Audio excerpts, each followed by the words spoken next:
Many nations around the world have a Memorial Day or a day of remembrance, but I think ours is different. I think it's unique for two distinct ways.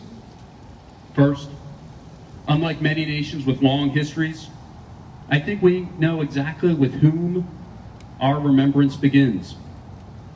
I think that it's with Jonas Barker, John Brown, Samuel Hadley, Caleb Harrington, Jonathan Harrington, Robert Monroe, Isaac Musi, and Ashlea Porter.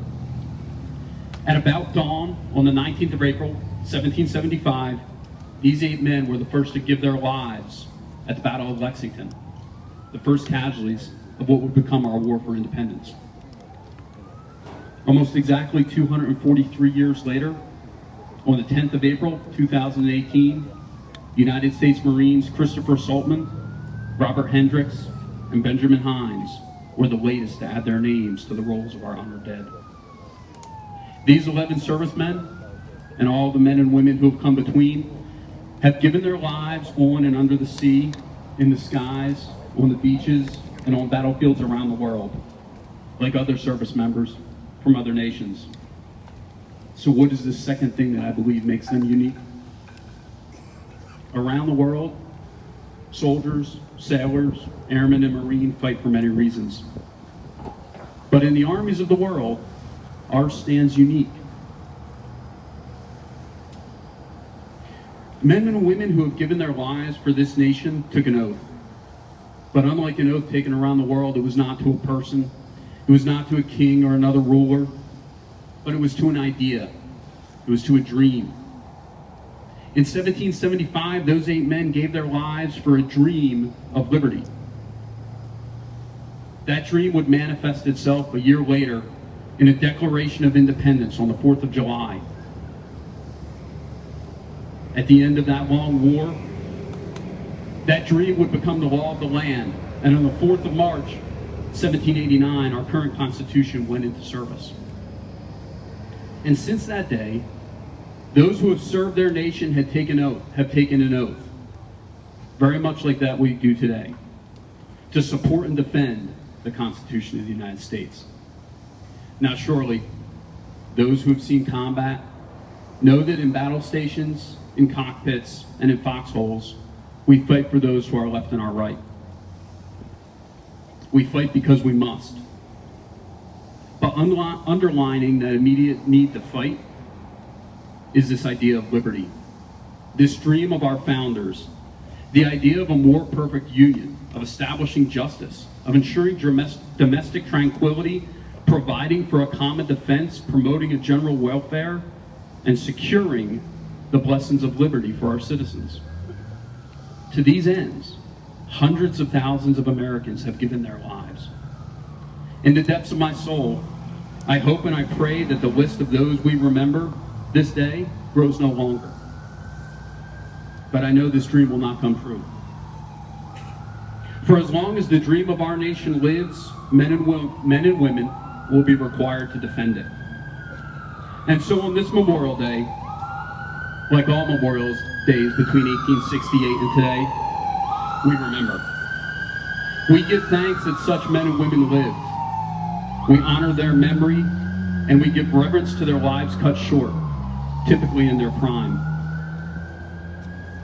We think of those they left behind, families without their loved ones.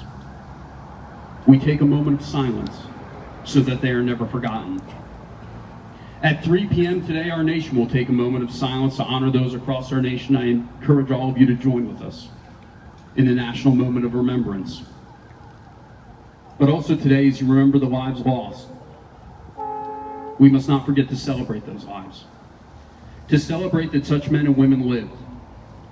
To celebrate that the liberty they gave their last full measure for still stands. Take full advantage of those blessings of liberty as you go about your day. Remember their service and sacrifice, and remember why they sacrificed. Thank you. May God bless our Gold Star families. May God bless you all. And may God continue to bless the United States of America. The Army, the Marines, the Navy, the Air Force, and the former Merchant Marines, now under the U.S. Coast Guard. The The wreath presentation is by Colonel Savalaw and the Cumberland County Veterans Council President, Penny Kulanis.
Counts.